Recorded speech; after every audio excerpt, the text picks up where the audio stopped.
You cheap, ain't you? You don't like paying all that studio time still. Now, matter of fact, you just a DIYer. You like to do stuff yourself.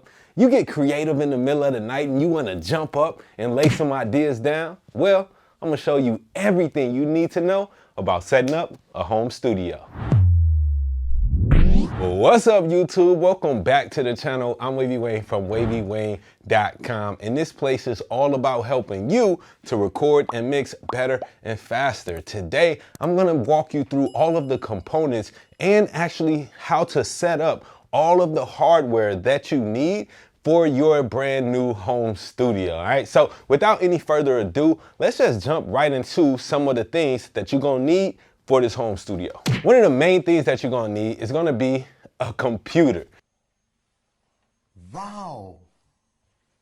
Nowadays, the computer is the central hub of the studio. So no matter what type of computer, whether you get a Mac or a PC, whether it's a laptop or a desktop, you will need a computer. Now, what specs should you have on that computer is going to depend on what DAW you're running. Yeah, a DAW. That stands for Digital Audio Workstation. And that's going to be the software that you're using on that computer to actually do your recording, do your mixing, do your production, all within that DAW, that Digital Audio Workstation. So what I recommend is that you find out what digital audio workstation that you want to use and find out what specs are required to run that DAW, like Pro Tools or Logic or Studio One. You find out what specs of a computer you need and use that information to drive your decision and what computer you're going to buy. The next thing that you're going to want to do is choose what audio interface you'll be using. Today we're going to be using the Mackie Big Knob, okay? Now this is an audio interface. Today we're going to be using and setting up the Mackie Big Knob audio interface. It's also a great monitor controller to help control the levels of your studio monitors. And what's the job of an audio interface? Basically, an audio interface handles primarily the A to D conversion and allows the analog signals that you're going to be recording to be converted into digital. That's the A to D, analog to digital, so that your computer can work with them inside of the software.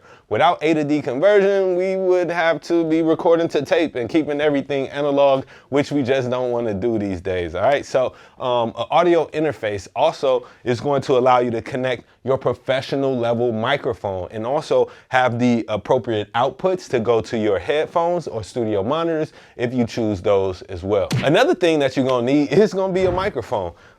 There's all types of choices for microphones. If you're going to be recording vocals, you probably want to go with some type of large diaphragm condenser microphone. There are also some great choices of dynamic microphones that will work great for your home studio as well. You can find out some of those, especially around different price points, by linking the videos that checking out the videos that I'll link down in the description. I have some of my favorites picked out for you already. One thing to consider when buying a microphone, though, is to consider the sensitivity of it, right? And also, how does that microphone sound? You don't need to go and buy a super expensive C800 $10,000 microphone or anything like that, especially in a home studio, because if you have minimal acoustic treatment, it's just not going to sound right. It's going to pick up too much noise. It's going to pick up the neighbors next door. It's going to pick up the air conditioner and the TV in the next room, the cat outside the window, right? No, God, please, no, no! You want a microphone that's sensitive enough, but not too sensitive. And then on the other side of that, you also want to consider doing some acoustic treatment. In the room that we're in right now, we've taken the liberty to go ahead and treat some of the spots in here. I have a full video showing you how to actually build these acoustic panels for a very, very cheap cost that I'll also link down in the description below. Another option, though, into stopping the reflections from getting into your recordings includes something like this vocal shield. And I'm sure you've seen this in the Chaotica Eyeball and even the IsoVox ISO Mic Plus. Again, I have a lot of videos describing a lot of this separate stuff in detail that you can check out. But what this is, I'll show you how to set this up. But what this filter will do is it'll stop the reflections that are going to happen when you're rapping or singing in your home studio. When your voice bounces off the wall, you don't want that sound to come back into the microphone, which is why we have these acoustic panels on the wall. They are going to absorb that sound and not allow that sound to keep bouncing around the room, causing reflections and making our recordings all dirty and nasty. Obviously, you're also going to need a microphone stand to place your microphone on. Super important. I always like to, those on-stage stands are cool, but I like to go upgrade a little more. This is the K&M stand. Gator stands are really good. The thing is, if you buy the cheap stands, yes, they'll work for today. You'll probably have to buy another one in a month or so, though, okay? Along with that, you're going to need a pop filter for your microphone. And again, I'm gonna show y'all all how to set this stuff up, just getting your shopping list together. But you're also gonna need a pop filter. The pop filter is gonna stop the plosives, right? From, or when you say words like P's and B's. Oh, Lord. You know what I'm thinking? Push a lot of air out of your mouth. That air can cause an unwanted noise, an unwanted frequency response in the microphone. So by having this pop filter, it will filter out that air from hitting the microphone, and it's gonna get you a cleaner overall sound, okay? All right, you're gonna need XLRs for that. You might also need balanced 1/4-inch cables for your studio monitors, if you choose to have studio monitors. Depending on your home studio setup, you might not even need to actually use studio monitors. You might be good enough with a pair of Wavy One studio headphones that are isolating in 2 different ways. These headphones are great because they allow you to isolate yourself from the room, especially in this home studio scenario where our vocalist is going to be standing right next to us while they're doing the recording. So I don't want to actually hear them in the room. When I'm recording, I'm going to want to monitor and listen to what's being recorded. Having isolating headphones blocks out the sound that's in the room and allows me to hear the direct sound coming from the output of my recording. Same thing, it'll work as well to have 2 pairs of these, one for the artist if you're recording an artist, because they can then turn up these headphones without the risk of the music bleeding out from the headphones and then getting back into the microphone during the recording, again, muddying up and making those recordings all nasty. I think I covered the basic principles of all of the hardware that you need. Let's jump in and take a look at how we can get all these things set up. So one of the first things that I would do when setting up a studio, a home studio, any studio, obviously is get your computer connected, right? Make sure your computer is set up out the box and ready to go. And then from there, you want to connect your audio interface. The audio interface is really going to be the hub of your studio. So a lot of times the audio interfaces will have just like a simple USB connection. And if that's the case, you can just go right to the back of that audio interface, plug in via USB, and then take this USB out and go into the computer. Now this audio interface does a little bit more, and so it also has it also needs additional power. So it has another 18-volt power source here that I'm going to plug into, and we're going to tighten this in, and we're going to plug this all up. We're not going to power anything on yet. We just want to get this set up and plugged in so that when we are ready to power up and start recording, we'll be ready to go. You want to definitely try to keep your cables as neat as possible as you are doing this. So I'm gonna take this USB, and while I'm here, I'm gonna just go ahead and plug this into my computer. The computer is turned off right now, so no need to worry about that. I'm gonna just plug that right into my computer and get this cable plugged right into my power source.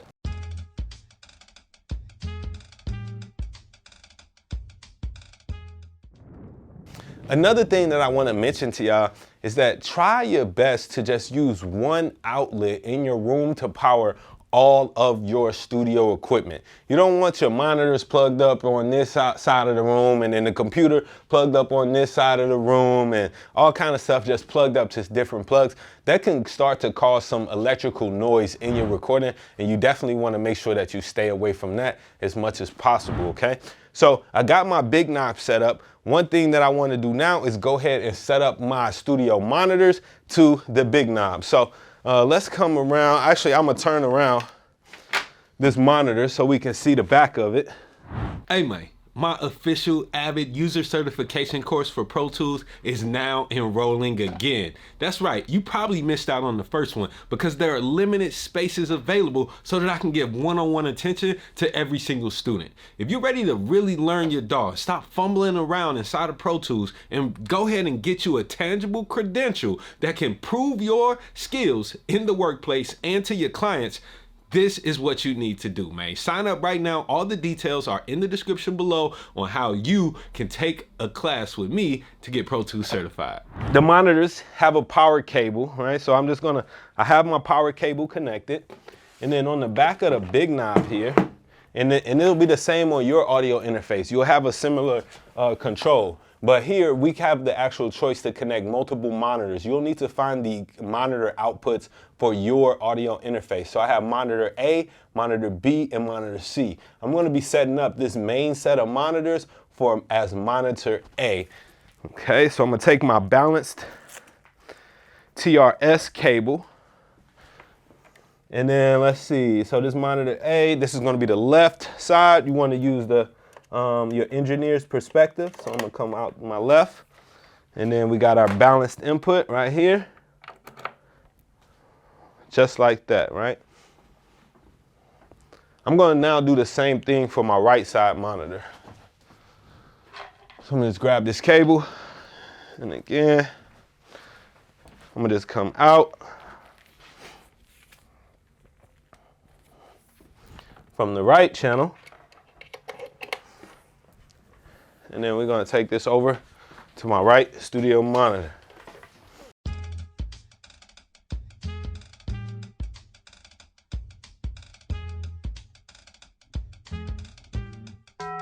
As far as the settings on the back of the monitor, I like to leave everything flat and neutral to start. And then as I start to notice anything that needs to be changed in my listening environment, then I'll jump in and maybe adjust any settings on the monitors. But for the most part, we're gonna just start off and leave those flat, all right? So now we have our studio monitors set up. We have the audio interface connected to the computer.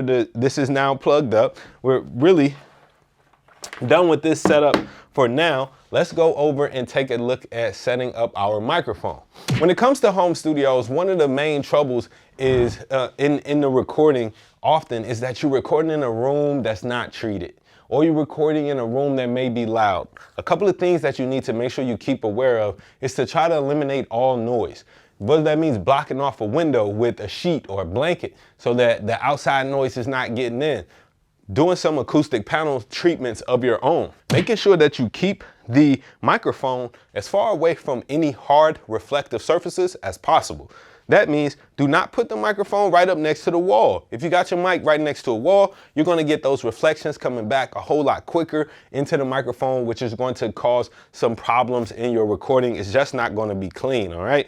One of the things that I always recommend that you do is always put the mic on the mic stand last. You want that to be the very last thing you do. Microphones can get very, very, very expensive, so you don't want to be fiddling around with anything else on the mic stand after you put the mic on. So one of the first things I'm gonna do, since I'm using this reflection shield, is I'm gonna go ahead and tighten this on to my mic stand. Also with mic stands, you want stuff to be tight, but not overly tight, because there are some plastic and rubber parts that could break if you start to over tighten things.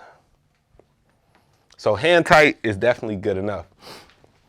Next, I'm gonna go with my shock mount and pop filter. And this is the part where I see a lot of new engineers kind of making a mistake where they'll have the microphone on the shock mount already as they're putting it in. Listen, the last thing you want to be doing is twisting a microphone in the air. So one thing that I always do is just make sure that I put my shock mount on the mic stand before I put the mic on. I'm just going to twist that around. And when it's nice and tight, cool, we can adjust this to get it where we need to be, and then we can drop that down like so, okay? Next up is getting our pop filter. Again, the microphone is gonna be the very last thing that we do here. So now I'm gonna take my pop filter and adjust it onto the mic stand wherever I can in the best way. Just tighten that on there.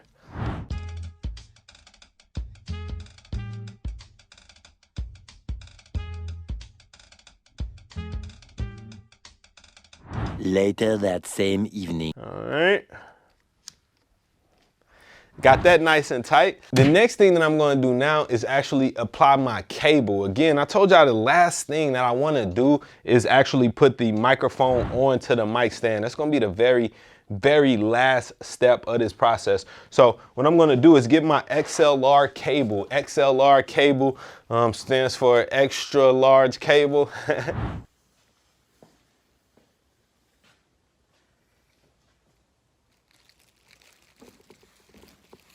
I'm just playing. If you know what XLR stands for, drop it down in the comments, okay? So we're gonna take this cable, and you wanna kinda keep the cable wrapped nice and neat. You just don't wanna have to have your excess cable thrown around. It could become a trip hazard in the studio, okay? So you definitely don't wanna do that. What you got going on, man? What are you on? This female end is gonna be the part that actually goes into my microphone. So I'm just gonna drape this part right over the mic stand so I know I have enough lead on it. Move this out the way a little bit. And then I'm just gonna allow my cable to unravel as I get up to my audio interface. And if I turn this here around, you can see we have our inputs. We have input 1 and input 2. I'm gonna take my XLR and go right into input 1 on this audio interface. Cool. Now I got my mic set up. Well, I got my mic cable set up. The next thing I wanna do is actually install my microphone on the mic stand. When you're installing your mic on the mic stand, it's important to consider one thing, okay? Which side is the front and the side and the back? Where is this microphone supposed to be addressed? All different microphones have different angles that you're supposed to address them. Some are top addressed, some are side addressed, some are front addressed. Some of them are completely omnidirectional, and it doesn't matter how you set up that microphone. In this case, this is a front addressed cardioid microphone. And typically when you have a front addressed microphone or cardioid microphone, you will have some type of a logo on the front of it. That logo is gonna indicate which side is the front, and that's the side that you wanna speak in. Man, you wouldn't believe how many people have ruined recordings simply because they had their microphone turned backwards. Okay. So I'm just gonna go ahead and place my mic into my shock mount. Every microphone is gonna be a little bit different in this regard. I'm gonna actually do this one upside down and hang it like that.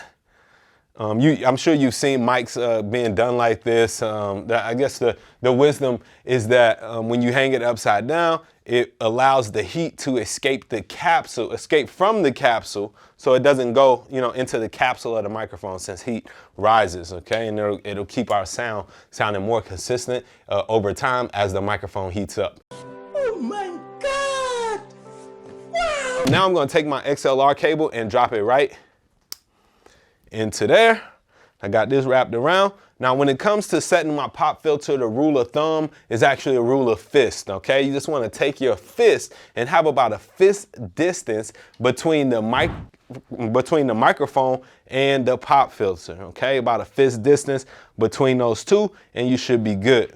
Now, as far as how high my microphone needs to be, I like my mic to be slightly above the mouth, right? That way I open up my vocal cords a little bit. You don't want to be leaning all the way up here. That causes straining. You don't want to be face down. That's going to cause some tightening. You want to be kind of straight on or a little bit above the mouth level for that microphone to get the best pickup of the sound. So this is going to be a premium spot for me if I was setting this mic up.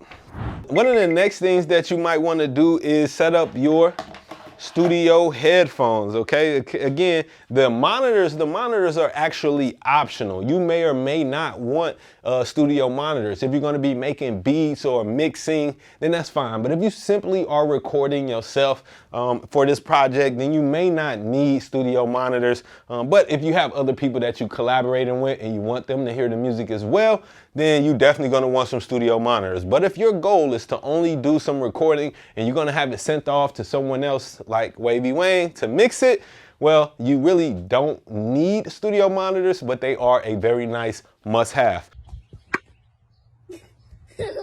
I got my Wavy 1 studio headphones. Now I'm just gonna take, and you see we have headphone jacks right in the front of our audio interface. Most interfaces that you have will have the jacks right there on the front for the headphones, okay? And just like that, we just set up our home studio. What is that, bro?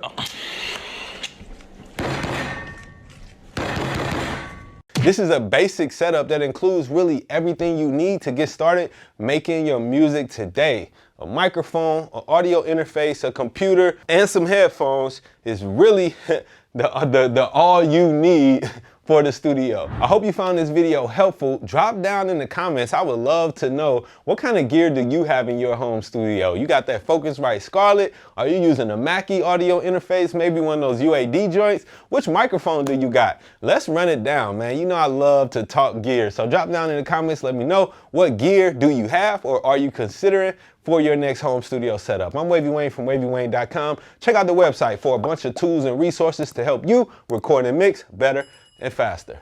Y'all be dope.